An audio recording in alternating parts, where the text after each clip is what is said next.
drug offenses.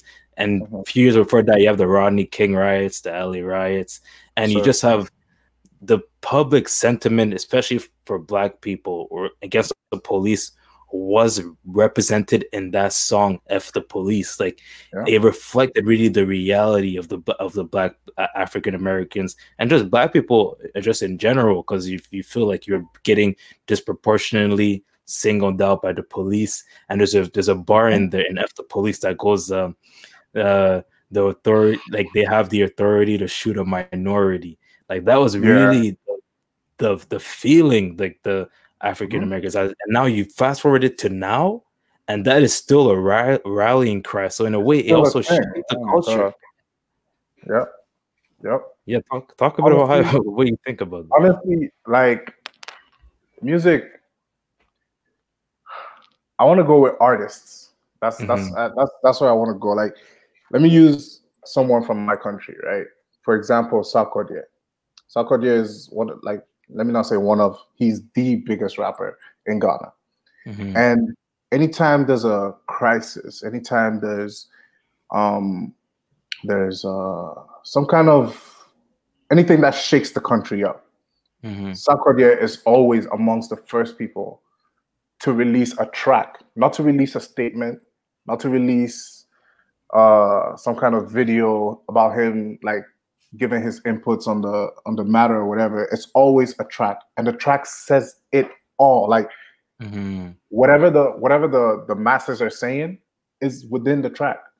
And so I honestly, it all comes to the artists, the bold artists that are like, you know, they want to be the voice of the people. Someone like a Jcole, you know what I mean? Someone like and don't get me wrong, like Jcole and Thugger might have the same, you know, experiences with police brutality or discrimination or racism in the country, but then who's best to speak out? Jcole. Do you get what I mean? So I don't know whether music, oh man, I'm not good at answering. Anyways, but my whole point is it has to be the right person at the right time doing that particular kind of song to you know, relay the message of the masses. Yeah, like, because pretty much, yeah. But yeah, man, like it really does shape the future. Music definitely influences like these kind of situations. With what I think Jcole recently released a song about this, didn't he? I heard he released a song about this. He also got people were like trying to cancel him because of the girl. I don't know. I don't know how that situation. A whole bunch of stuff. Yeah. But I'm not even. But yeah, bro. Like, so if you like, what's his name? Lil Baby. So Lil Baby released a song about what's it called? Black Lives Matter, right? If an artist like that, who his main audience is the youth, right? A lot of, trust me, as absurd as it may sound, a lot of our peers really don't know what in the world is happening, fam. Like, they're just oblivious to things. They're just, you know, ignorant. Like, and it's not like an insult or anything. That's just what it is. The space they're in, they're not exposed to these kind of things. So if you have an artist that they listen to a lot, like someone like Lil Baby, saying these kind of things, it exposes them to different information, and then they get to learn about these kind of things. And then, you know, it starts to affect, like, we get more numbers, we get more support on our side of on our end of like this whole battle we've been battling. If I can add something, it's just like, for me, it's really interesting how you know, music is has been one lane of activism. You know, we're seeing like a renewed interest in activism on social media, and we discussed this and, you know, how efficient it is. But I think also one of the most efficient ways of being of activism has been music, not only in the US but just globally. You know, like in the US, like Yvonne pointed out, the NWA songs about the police, you know, or Tupac those kind of feelings, just relating the feelings of people living in, you know, impoverished areas. And also, like, if I can even relate to my own experience, you know, coming from Congo, we have this rich, like, in Congo, music is super valued, you know, like, artists, like the biggest stars are not movie stars or, you know, whatever stars you may have. It's they're artists, you know, music, like and if someone, like, if a musician takes a political stand, you know, that, like, really means something. And we have this in the history of Congo with many artists, you know, either, like, you know, like, just fighting power through their art, you know. And this is global, you know. And talking about just the Black experience globally, you know, even in France, you hear these stories about police brutality or discrimination, you know. I know there's this famous rapper in France who's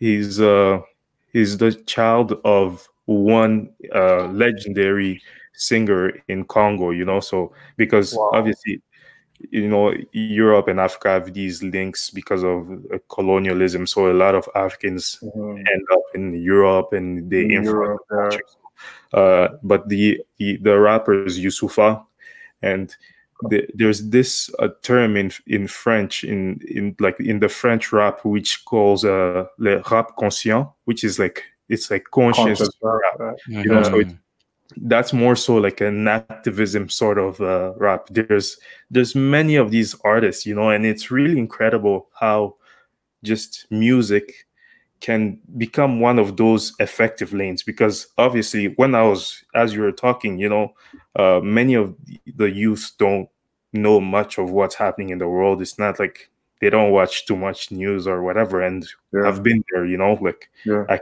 recall times in my life where, you know, like, I didn't watch a lot of news or read articles here and there, but like, I would listen to Kendrick, I would listen to Jcole, and listen to, you know, these other like African artists and stuff, and, you know, become politicized in that sort of way. So it's always always interests me how music can be a tool for social change, or for relating the opinions of people, you know. 100%. And even like, I don't know if I mixed up the day between because Michael Jackson's They Don't Care About Us. They Don't Care About Us. I don't know if that one's, I don't know if that's 94 or that's 88. So between NWA, F the Police, I think the Police is 95. Michael Jackson, They Don't Care About Us is 88, I believe. But even the Michael Jackson track, They Don't Care About Us, like, it's so interesting, because to me, like, right now, in the moment that we are right now, I haven't listened to any of the music of the artists that are making music about this current situation, because to me, I can't really listen to the situation while I'm in the situation. What I love to do is to come back to it years from now. Like, obviously, I wasn't alive during when NWA released their track or when Michael Jackson released their track, but listening to those tracks now and looking back at where they were when those tracks released has a much bigger impact on me, because I kind of get to understand just the history and the overwhelming feeling that people had during that time. Exactly. Like, and it's crazy how music, through time, through generation, music is one of those arts that it's like paintings. They still are very relevant. They cross time. It's insane. But like in Toronto, we've seen it a lot. There's a debate. Like, I've had the debate with my friend about how artists, rappers, etc., glorifying like violence and also the stuff they say about women and etc., kind of shapes the thought of the younger generation that's coming up. In a sense, it can. And as us, obviously, as adults, we listen to this music and we could exercise a certain amount, like, yo, this is art, whatever, I like it, and keep it moving. But we're not, in some cases, we're not going to imitate what they say in the music, because it's like we understand that in some cases those artists are just talking about their real life, and in other cases they're straight up capping. But regardless, this type of behavior, we don't want to use it in real life. But in a sense, do you feel like this type of music that glorifies violence and etc., it's kind of hurtful to the younger generation that's coming up, especially of young men? Definitely, to some degree. How about that? I'll say to some degree, because we're all sponges when we're like at a young age. You know what I mean? Like I told you way before, like when I started rapping, it was all about like, you know, emulating or mimicking, you know, Lil Wayne, 50 Cent or whatever. So whatever they were doing, I was literally doing it. Like I would like take my phone, put it there, and then like pretend like I have a gun, blah blah blah blah. And I didn't know no better. Like I thought I was being. Go get the strap. It's Monday. Go get the strap. Get my money and get the strap, bro. Yeah, like I was like really mimicking everything I saw, right? But this is all they know. Whether, well, not whether it's cap or not. Like to some artists, like this is all they know, right? They know violence. They got out the violence. Now they know money and anything that comes with it. Like, do you know what I mean? All the material things. Yeah. That's all they know, right? And unfortunately, like that's the only way they can express themselves, and they put it out there, and the younger generation sees it, and now their standard is, I've not made it in life unless I have this kind of squad around me. I have this kind of money around me. I have these kind of cars or whatever materialistic things that are like exposed in music videos and stuff like that. So I don't know. It's a, I don't want to say it's a blessing, but it's a curse. It's because there's two ways of seeing these kind of things, right? To a young person who was in the street where the rapper is talking about, he sees it as this might be my way of getting out of the street. What do you say to that guy? Do you know what I mean? Yeah. So, and then to someone who's already in like a suburban area or with a middle class family, or is just comfortable and good in life, and then they see that and they're like, nah, I need to be a gangster. You know, it's conflicting. Do you know what I mean? But then to someone it's a blessing, to someone else it's a curse. So it's like there's no one way of looking at it. How about that? There's no one way of looking at it. But it's definitely, I feel like it's still needed. It's whether they're capping or not, it's still needed. It's still needed for people to see the consequences. Because if you have someone like a Tekashi 6ix9ine, for example, he was doing the most, man. And I'm pretty sure people like the younger generation was like, yo, Tekashi is doing the most. He's not getting in no kind of trouble. I'm gonna be like him. I gotta be like him, whatever the situation was or is going through their minds. And then next minute, oh yeah, he's in jail. Oh yeah, if you do what Tekashi 6ix9ine did, you're known as a rat. What's a rat? Oh, you snitched. Oh, okay. You know what? Hey, I'm gonna pick up my math book and see what's up with 1 + 1. You know what I mean? Like, exactly. You know what I mean? Is this trigonometry saying right now? Yeah. What's this SOHCAHTOA and all these kind of things? Exactly.